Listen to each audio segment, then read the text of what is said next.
Hola todos, bienvenido a mi canal， 欢迎来到 Rosana 说西班牙。哇，我今天就在想说，我每次就好，我现在要录音，我就要赶快录，因为之后下周开始，就是工作真的开始的时候，我应该会没有机会，就是会说话说到回到家都不想说话了。然后还记得吗？我之前还有什么声音很哑啊什么的。然后我现在就是一个很 ready 好的状态，就是一个话还很多要讲什么，很多东西可以分享。然后刚回来又就是刚从台湾来到西班牙，然后就是还就是有很多的，因为我觉得只要你一住下来久了，你生活变成一个我们说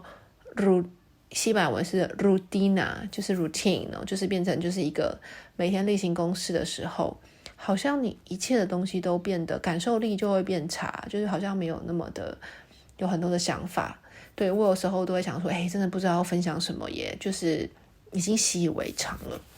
好，那我前面2集，我那天之后就觉得自己在第1集就是回来第一次，就是很久没有的那个录音讲北方之路，有点很杂乱，就是真的不好意思，好像标题就是我分享了各式各样，想讲什么讲什么，没有太有主题这样。那今天的话，我想要分享的会是，就是因为我回来之后，刚好我陪我的在西班牙的家人嘛，就我公婆去海边，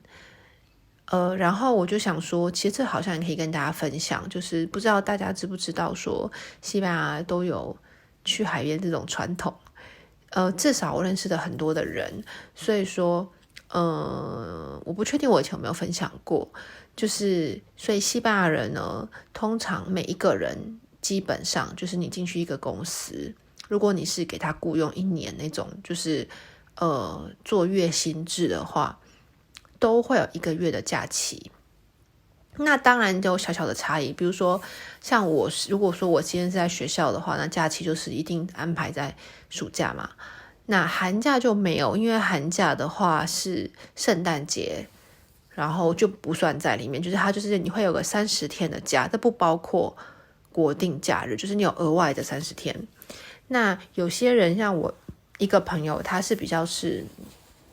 要出货的，那出货的话就跟工厂出货是相连的，所以老板就会希望大家统一工厂在同一个时间一起放假。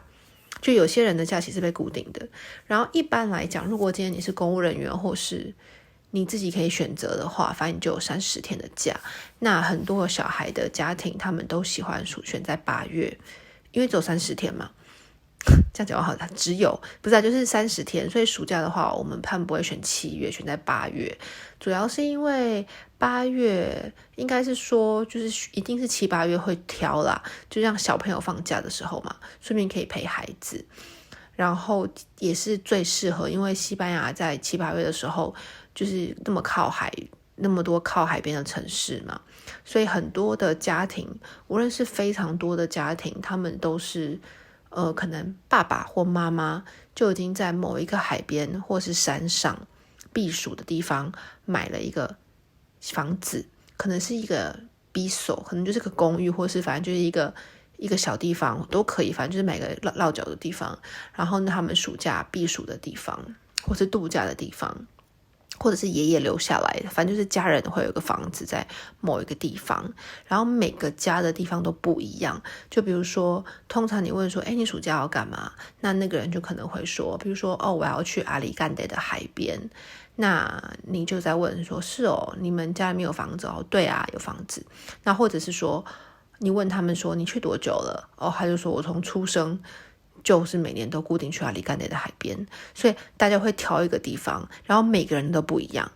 就比如说，我认识一个家人，他们是固定会去北部的某一个海边，海边很多嘛，就是可能就看那个人，你就特别钟爱某一个地方，你就会去那个地方，然后那边你就会去那边，然后住个15天、20天、1个月，这样就看每个人的家庭规划了。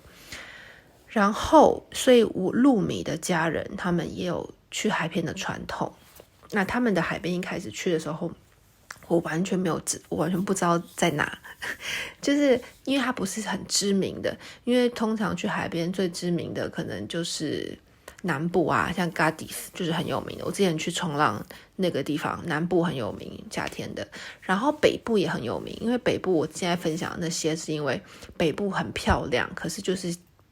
有7、8月最适合去嘛。那像我去北部那时候跟很多当地人聊天，他们可能是住在靠北部的内陆城市，所以他们会去海边的，但他们可能海边也有房子，所以他们就是夏天的时候才会到海边的房子度假2个礼拜，然后平常都还在内陆的大城市工作。所以像我公婆他们挑的地方就是开车2-3个小时，都因为挑不会让自己到太远，可是自己喜欢的地方。所以说我们是去东部的海岸。那东部的话其实很多海岸，东部的话像是瓦伦西亚、阿里干德，然后我们是去比较在东部再往上一点，就是那 Castellón， 就是在另外，因为西班牙真的其实我觉得用台湾角度去看真的是蛮大的，我觉得这是我这么觉得。因为我觉得我从北部回来到马德里搭了5个小时的车，就是开车开了5个小时才到中部，然后之后我要去东部找我公婆，我又花了4个多小时，就才有办法到东部。我就觉得哇，就是每一次车程都是3-4个小时起跳。但当然你说那天我认识一个智利女生，就是你要跟其他国家比，其他地区可能又要搭10几个小时才能去一个地方，可是对我来说，我觉得每次搭车都要4小时起跳，其实已经蛮多的了，对我来说。然后因为这次我是已经等于说我来西班牙，这次从跟露米决定跟露米开始一起生活，已经是第4年了吧。所以呢，我已经连续陪他们第3年去海边了，然后他们已经去海边连续不间断去同一个海边，住在同一个地方30几年了，这样子。这个好像差了32年左右。然后一开始我其实是不太能理解的，就是我不能理解为什么就是要去同一个海边，有那么多海边，为什么不去同一个？为什么不换其他的海边？为什么一定要重复去同一个？就是我有很多的困惑。然后或者是说就是为什么海边要待这么久？就是因为像我公婆他们是固定去15天，然后他们固定就永远都是在那个9月1号到9月15号他们就会去，就这个时间永远不管今天是礼拜星期几，星期二也反正就是9月1号他们就会出发这样。然后我公公就会画假，就是一定会把假期休下，就是空出来。然后一开始我也是，就是我就觉得那待那么多天，那个海边就是一个海边而已，不是吗？然后我第1年去的时候就在感受嘛，然后到第2年去的时候我就觉得有点无聊了，因为我就觉得我好像他们待2个礼拜嘛，那我可能待一个5-6天吧，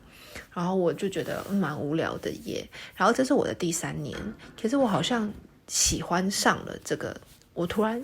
第3年才了解，有点喜欢这件，就是蛮喜欢的吧，就是这个传统，就是我也慢慢理解他们的思维。然后我就觉得可以跟大家分享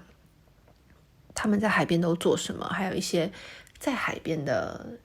不一样的文化冲击吧。就是或许以前的我觉得是个怎么这样，然后现在可以跟大家分享看看，但现在可能就觉得很自然。所以就是我可以理解，所以我先讲他们在海边都在干，他们在海边的生活每天是做什么。就是他们可能在海边嘛，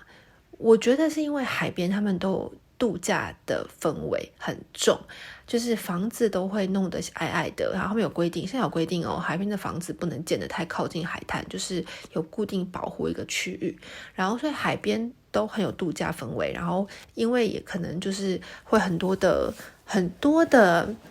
就是比如说很多的摊贩，晚上会有市集啊，然后每个人都穿得很度假，然后整个空气就让你觉得说哇，你来到一个度假的地方，那个整个氛围感很重，你知道。然后呢然后到海边的时候，大家就是每天可能因为天气太阳很大嘛，然后所以就是可能睡饱之后呢，大概11、12点你就可以这个时间段吧，很多人就会去海边，先去海里面游泳，然后游完泳全身都湿透了，就是都游泳就是差不多这个5分钟10分钟之后呢，大家就会回到岸上，然后把自己晒干，大概1-2个小时吧，然后晒干晒太阳，然后把自己晒黑这样，然后之后到1-2点的时候，大家就会开始回到自己住的地方吃中餐，或去餐厅吃中餐，然后吃到4点5点左右，他们都可以吃到2个小时。那这时候就看有些人会睡午觉啊，然后有些人就是像我们就没有睡，我跟露米的妹妹，我们比较就没有睡午觉，我们可能就是吃3点多吃到4点多，然后5点多我们就再下去第2次海滩。然后这时候就是因为通常那种海边的度假的地方都会像我们租的，我们是用租的，就是我们这30年都租同一个人，都跟同一个人租这段时间。那因为变成是很良好的关系嘛，就是我们会，因为其实房东最害怕就是房客破坏里面的内容物，里面的家具什么的。那因为我们维持的很好的关系，所以他就很乐意都会租给我们，然后我们都也很习惯，就好像变得像自己每次海边的都是这个陪着这个家这样的东西这样子。然后到5点多的时候，底下通常那种大楼都会有游泳池，那你就可以选择你要去游泳池或者是你要去海边，那就要看天气啦。因为像这次我运气很好，天气都非常好，那它就会有旗子跟你讲，今天如果浪比较大可能是黄旗，红旗就是不可以下水，或是绿色这样，它会有旗子告诉你今天的状况。然后我们就会在海边再游泳泡水，然后到大概6点多吧，6点多7点，然后就一天可以下到2次水，然后再来就7、8点大概就可以吃晚餐休息，然后就看看书啊，就是这样。那很多人呢，就是你会觉得，一开始我会觉得这东西这个行为怎么可以重复做1个月，这样也太夸张了吧，我自己开始这样想。然后之后我就可以理解，因为我觉得有2种性格，我觉得我公婆就是2种很明显的不同的性格的人。那我婆婆就是属于她就是很喜欢在家里，就是对她来讲，她今天就是只要就是不需要安排很多活动，就是这样，就是去海边1次2次就已经很完满了，就是很忙碌了，她就很开心了。然后可是像是我公公的话，他就会一早他就可能因为他有在脚踏车过来，然后一早可能先去附近的村落，他先骑脚踏车骑100公里，然后骑100公里之后呢，然后他那天好可爱，他那天直接把脚踏车搬到沙滩上，然后直接穿着脚踏车衣在水里面泡水。我觉得我很惊讶，他这样穿着脚踏车衣在水里面游泳。然后他可能就是1-2点泡完水之后呢，他就睡个午觉，然后晚上呢他会去其他村落，就是喝一杯啊什么的，就是然后因为其实就等于说很像是，比如说如果你就想象，如果你今天我住在台北好了，然后我跑去台中玩了2个礼拜嘛，可是我虽然住在同样的地方，可是我每天都在，比如说我今天早上去台中什么去可能北屯，然后隔天去南屯，就是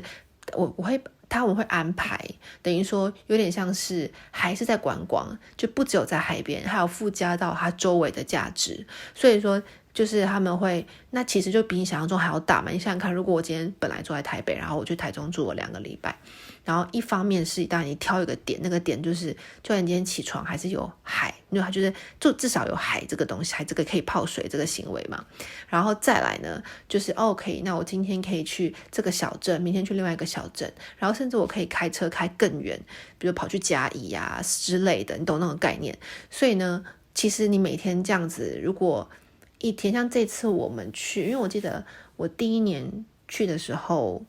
我们去了3个小镇，然后其实因为有时候开到比较远的地方，开了1-2个小时，就是蛮远的，车程蛮远的，然后就看到有什么山上有那种很堡垒的，就是很不一样风景的地方，就是很像城堡建在山上，就是以前战争很重要的要塞。然后这一次我们又去了另外3个不同的小镇，然后其实就很忙因为其实如果你每天都有安排这种活动，然后下午去海边之后呢，晚上可以开车去可能另外一个城市去喝一杯，或者是看一个夜景。就如果你是有心去规划的话，其实每天是可以安排很不一样很忙的。然后因为海边可能也会有，比如有些人像我们住的地方，可能市中心他们晚上星期六星期四也会有一些 pub， 有一些像是像类似夜店那种地方啊，就是还有很多年轻人的活动，有音乐会，他们都集中在7、8月，就会有那种可能海滩音乐会啊，很像那种就是各种各样的活动。然后因为对他们来说，可能因为每个人都会开车嘛，所以其实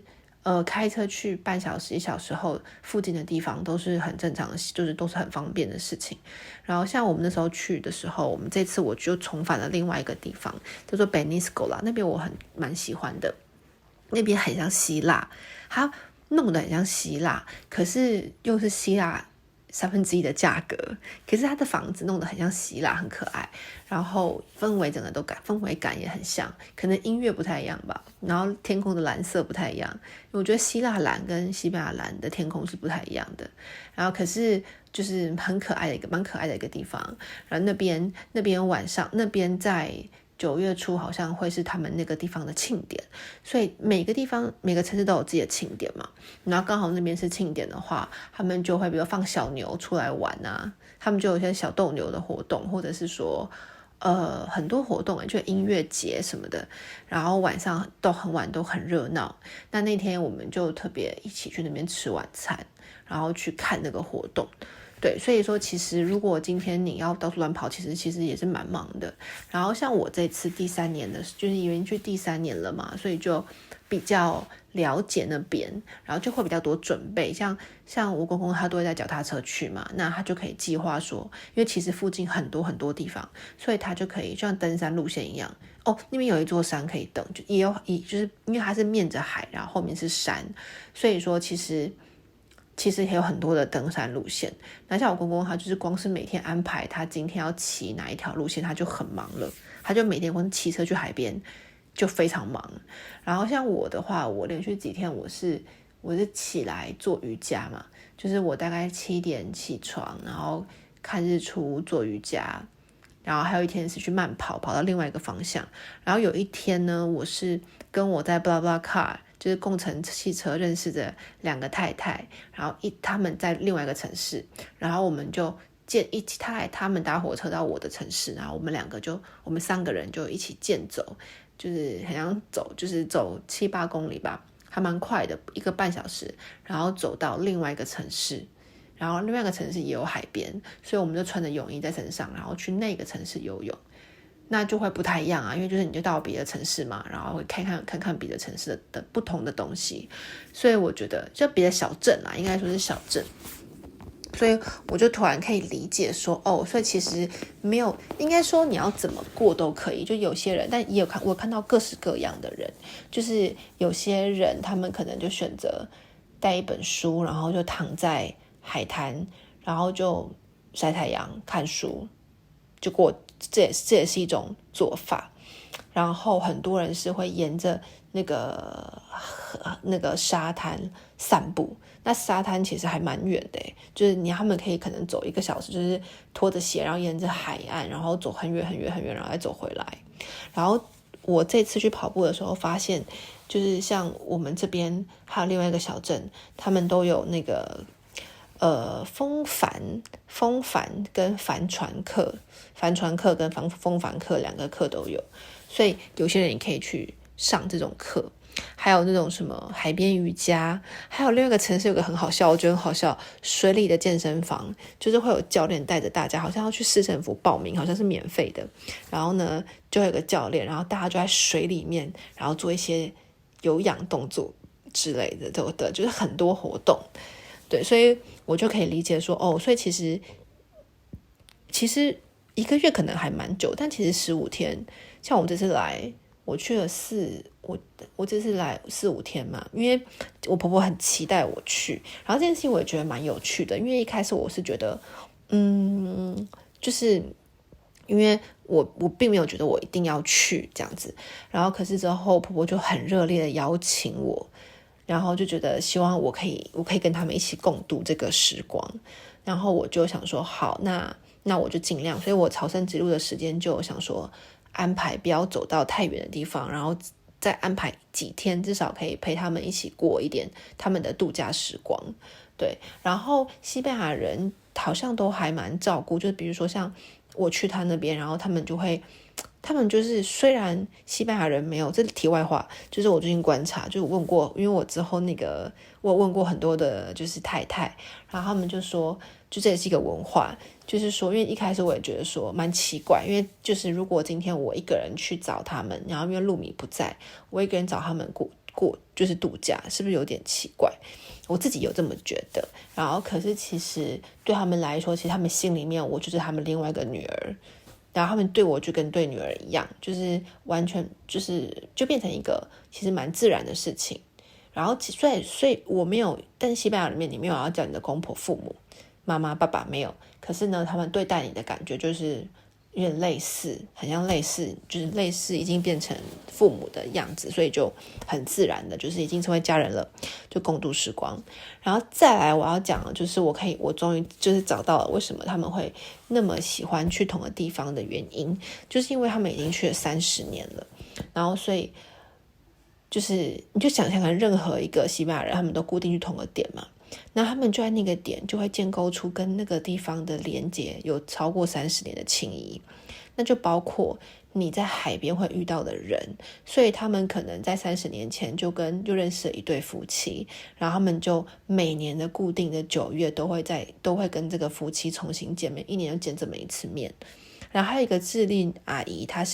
也是一年她会飞过来参加，不是因为她以前也有来过，然后她就是也是很喜欢这个时候来西班牙，然后就到最后就是都挑这个时间的人都认识了，然后就变成像一个传统一样。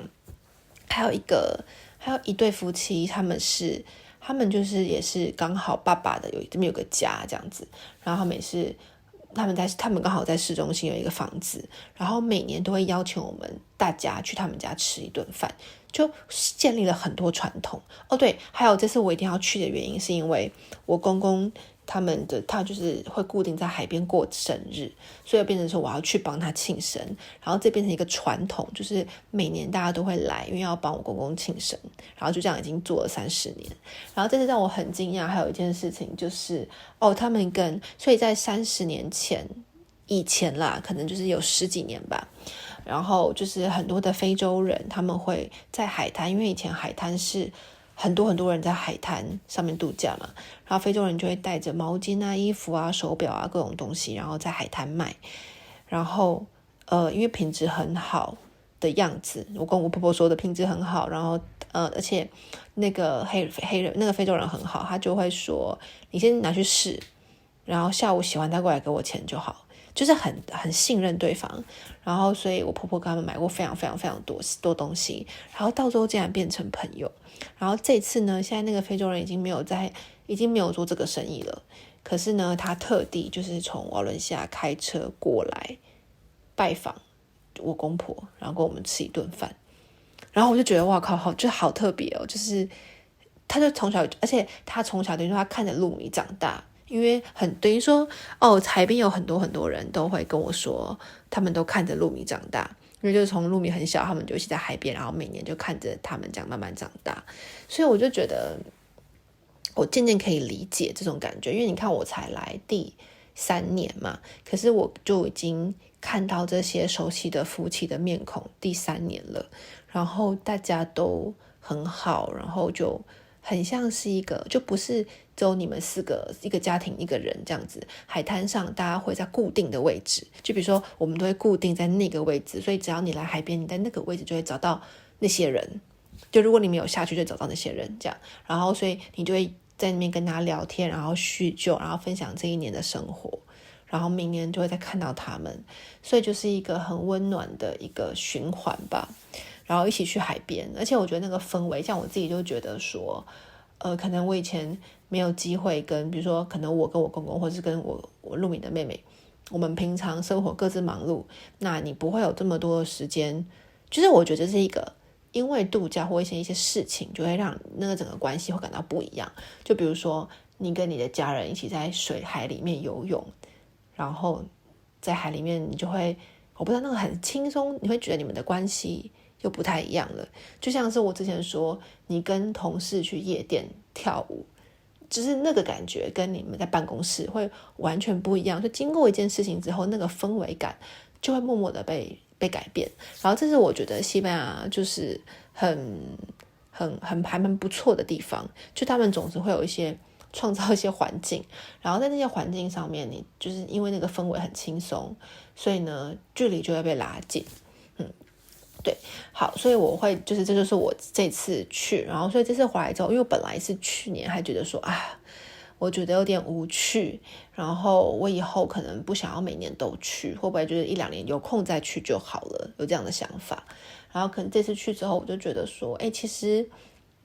比我想象中的有趣很多。其实是人去安排出来的嘛，那其实有很多很多很多的玩法。那而且我可以理解，就是说如果你现在真的住在西班牙，那可能像台湾的话，毕竟气候就是固定的，就是可能冬天夏天，可是在西班牙是真的就是冬天就是这么冷，就算你今天冬天到南部，可能啦穿防寒衣还是可以玩个水吧，但是就是西班牙真的就是会经历一个很冷的冬天。所以经历完很冷的冬天之后呢，你就会觉得哇，7-8月有1个月你可以泡到水里面，好幸福哦。因为那不是永远都有的时候，就只有暑假这个时刻你可以在水里面游泳，然后太阳都不会下雨，就是太阳非常好非常大，还是会下雨，偶尔会有下雨的时候，但是我是说就是天气又非常好嘛，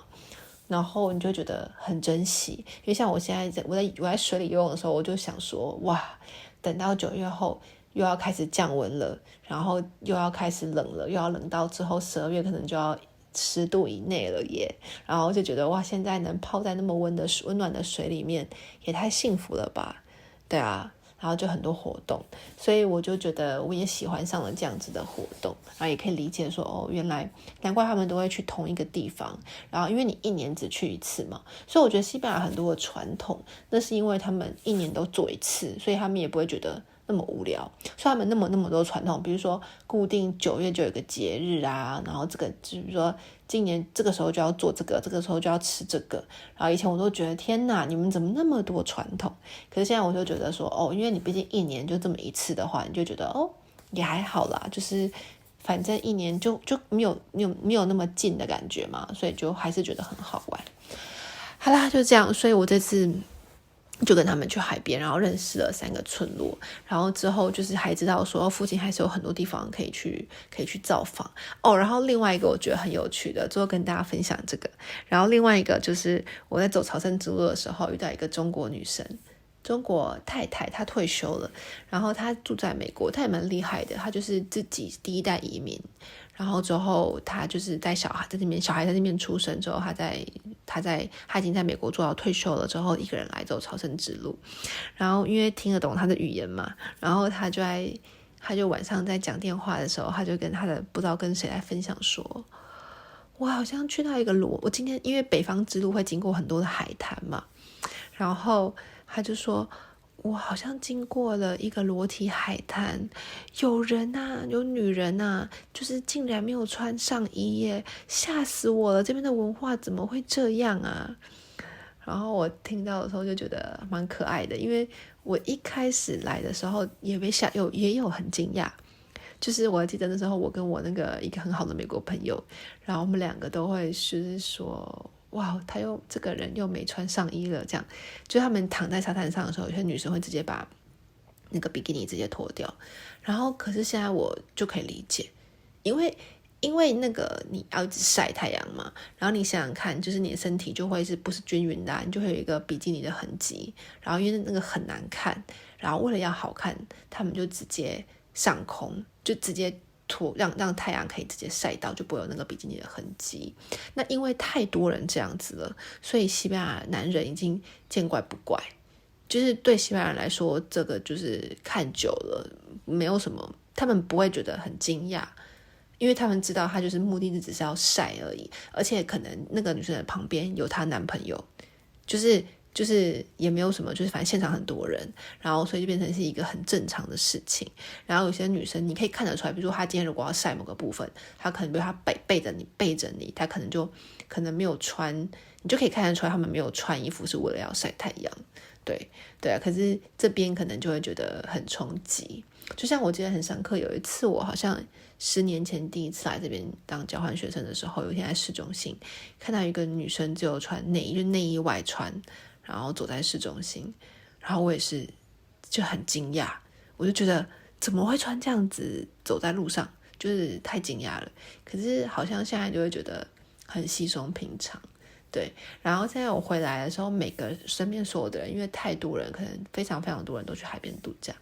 然后每个人都是小麦色，所有的人都是小麦色，均匀的小麦色。然后我觉得这也是一种默契，就觉得哦太有趣了。而且包括我现在回来嘛，然后我身边的亚洲人，住在这边的亚洲人也把自己晒成小麦色，就好像是就是这样。在西班牙太阳太大了，你去哪里，反正你知道这个暑假过完，每个人都变成小麦色，然后就是一个就代表说哦好，你有认真在过暑假，你有在太阳底下过暑假，这样子就很有趣。就是然后接下来因为马上你看冬天要来了，大家就会把自己又包起来了嘛，对不对？有1年的时间慢慢的褪白，等着暑假再花1个月的时间把自己再晒黑。好啦，就这样，我觉得很不错。就是每个状况吧，就是我觉得人生就是享受每个当下咯。就是当然我下礼拜之后我会想到天哪，我的工作应该又没日没夜的，就是又要讲好多好多好多的话，我之后可能就不知道会不会有力气去讲话，对不对？但是呢，我应该也会享受那个可以工作的自己吧。但在工作之前呢，我去了走朝圣之路，虽然就是我觉得不一样，因为就是一直在运动，然后看风景，然后跟你现在去海边，你是泡在水里，然后用那种另外一种度假的方式去感受，又是完全不同的感觉。所以我觉得都很棒，我觉得真的很幸福，就是有这个机会吧。就是因为我觉得就是因为西班牙人有这个传统，你才会每年都会去做这个事情嘛。不然的话，其实我在台湾，虽然我们那么多海边，可是我们好像也是1-2年才会，也不是常常会去海边吧，对不对？就算海边很近，可是我们不会一直去做这件事情。对啊，所以我就觉得就是其实有传统也是蛮好的，然后能看到大家也是蛮好的，我觉得都非常有趣。我现在慢慢的可以理解他们的文化了，然后我就觉得其实他们的生活也是很开心的啊，就是挺好的。好啦，那就先这样子咯。hasta la próxima vez. Adiós.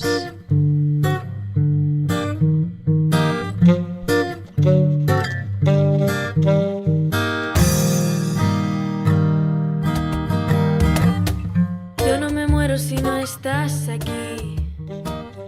Puedo andar bien caminando.